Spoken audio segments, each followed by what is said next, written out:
In 1983, Kevin creates a virtual universe known as the Tron system. Part of this system is known as the grid, which is an environment where experimentation can happen much faster than the real world.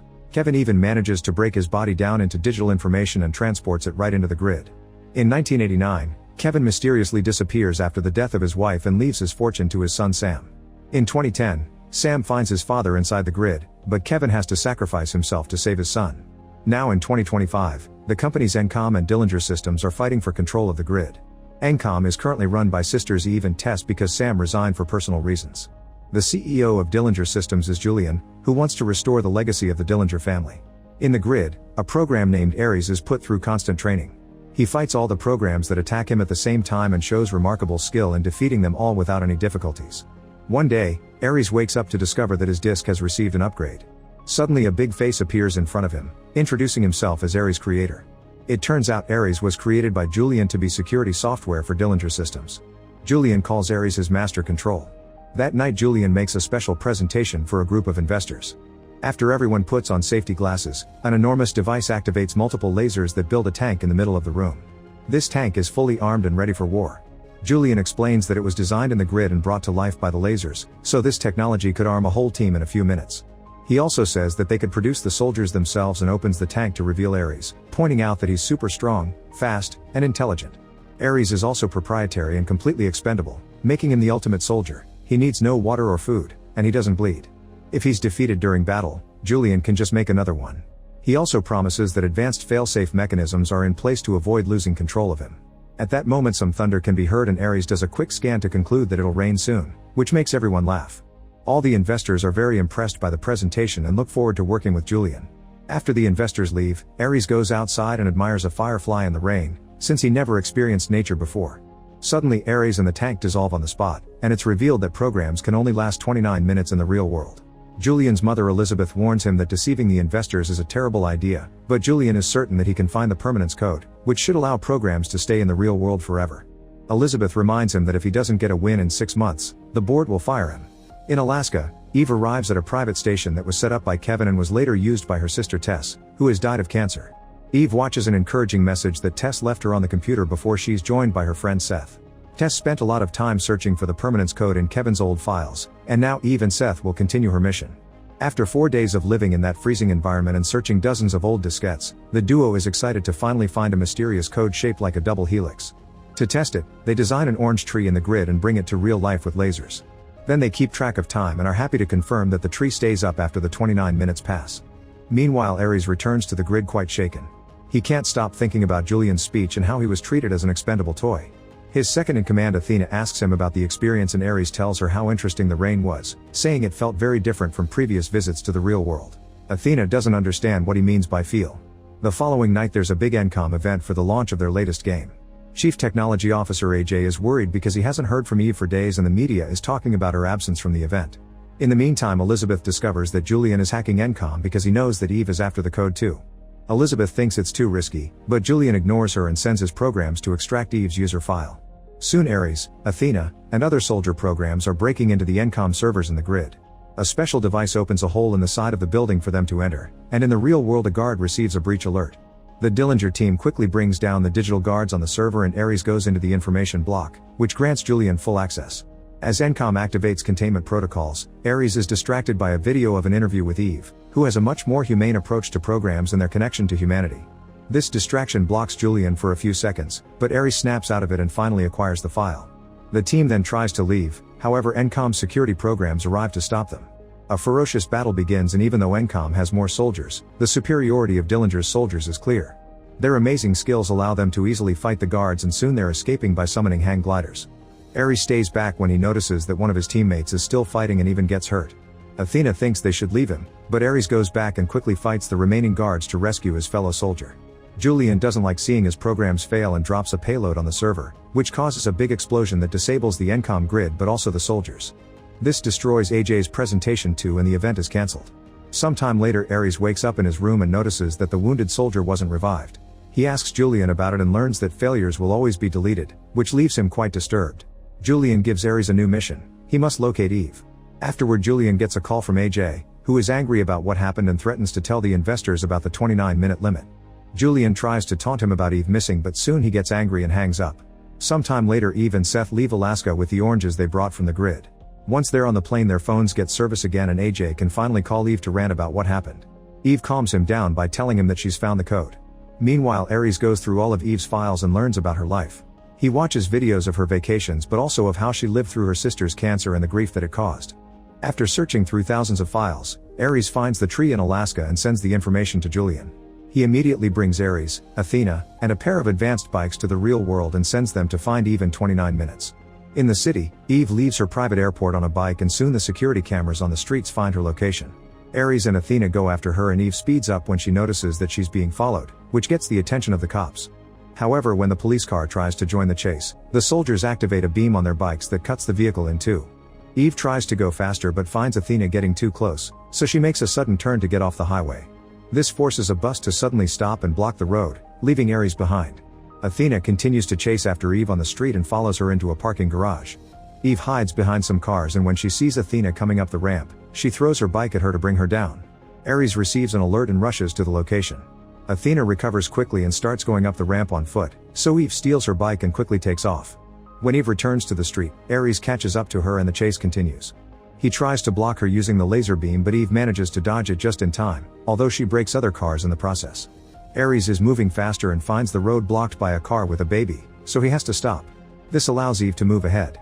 Julian is following everything on his computer and isn't happy with his soldiers failing, so he sends out his men. After trying a bunch of buttons, Eve manages to activate the laser beam too. However, Aries knows how to dodge it and speeds up to drive side by side with her. Both of them avoid other drivers, but the beams cause accidents anyway. They start bumping into each other before they accidentally drive right through a gate and a pile of trash, which causes them both to crash. Eve lands safely inside a trash container and immediately jumps out to start running. Aries follows her on foot too since both of the bikes are down. They make it to the docks and Eve finds herself cornered, so she breaks the drive with the code and throws it into the water. When Aries approaches her, he starts feeling weak as the time runs out, and Eve finally realizes he's a program. Aries senses an empathic reaction right before he and Athena disappear back into the digital world. At the same time, a helicopter appears and Julian's henchman uses a special laser that digitalizes Ever to send her to the grid. The damage caused by the chase appears all over the news and Elizabeth says that Julian is being reckless. Julian points out that the world will forgive him when he reveals the code, but Elizabeth believes he isn't in control as he thinks he is.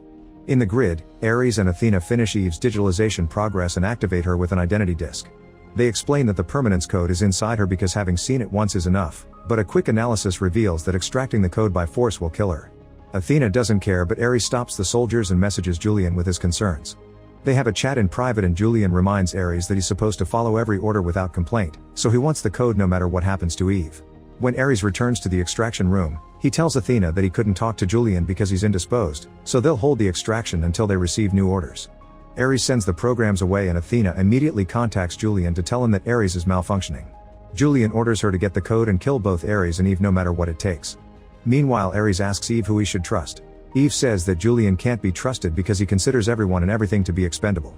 At that moment, Athena returns with two soldiers who immediately get ready to attack. However, Aries drops his disc on the floor to open a hole that drops him and Eve on the outer grid. They hit many lights on their way down and end up landing in a dark liquid. Aries swims to her to grab her and uses a device to summon a bike that quickly gets them out of there. Athena realizes the duo is going to the transfer portal and sends out the drones. As they drive through the grid, Eve is amazed by all the lights and the coding. Aries explains that the transfer portal can send her back to the real world but he'll only help her if she shares the code. He promises he doesn't want to help Julian anymore, he wants the code for himself. Soon the drones catch up and activate the beams, so Aries puts up a special shield around the bike. After Aries makes a big jump that leaves the drones behind, Eve agrees to take his deal.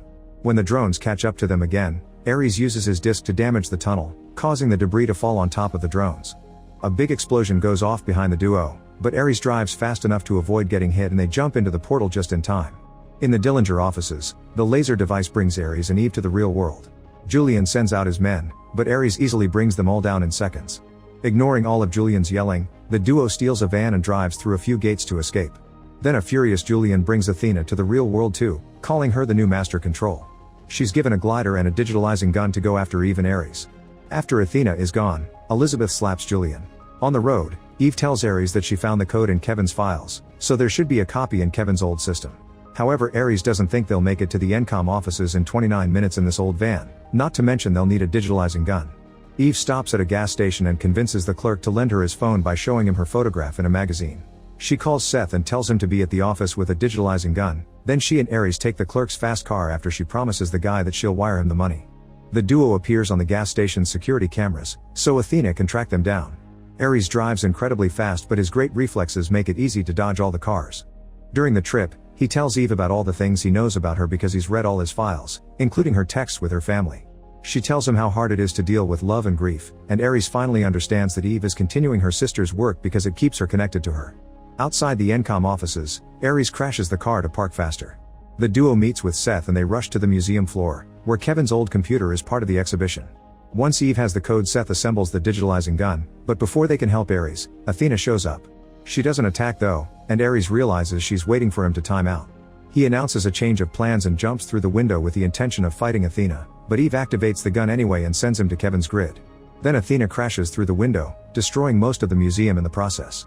She notices that Ares has already been transferred, so she also breaks the gun to prevent him from coming back. Seth tries to attack her, but Athena punches him and sends him flying. He crashes into some arcade machines and passes out. Eve tries to run away and Athena goes after her while destroying every machine in her path. Eventually Athena manages to corner Eve, but at that moment the sprinklers activate, and Athena is very confused by the feeling of water on her body. This distraction causes her to time out and she returns to the digital world. At the Dillinger offices, Julian is shocked to discover that Athena has forced the lasers to bring her back to the real world. He yells at her but fails to stop her. Elizabeth joins them and announces that she's convinced the board to fire Julian, so she's regaining control of the company. Her first decision is to shut down the project, but Athena stabs her with her disc to kill her. Julian is devastated, yet Athena points out that she's just following his orders since Julian told her to finish the mission by any means necessary. Athena brings 2 soldiers and a powerful vehicle known as Recognizer to continue her mission. Julian rushes to a computer and tries to override the system to no avail. In the Encom offices, AJ is shocked to see all the destruction. Eve explains what happened and convinces him to fix the gun. The group sees Athena coming in the distance and Eve realizes that as long as Dillinger's systems are up, Athena will keep coming. She tells AJ to use the gun that Athena dropped to hack into Dillinger's systems and get rid of their grid while she goes out to buy some time. On the street, people panic at the sight of the Recognizer. Law enforcement tries to approach the Recognizer with a helicopter, but Athena quickly shoots it down. Soon the military shows up in jets, however they're also brought down in seconds. Eve is running through the streets, so Athena sends out a bunch of tracking missiles to find her. A desperate Eve manages to dodge a few of them, but sadly the missiles still manage to form a light circle around her to trap her. At that moment one of the military jets crashes into the Recognizer's legs, causing it to lose control and crash into multiple buildings as it comes down. In Kevin's 80s grid, Ares encounters a bit and asks for its help. The bit makes an old-style bike appear and guides Ares to a secret area where he meets a program manifestation of Kevin.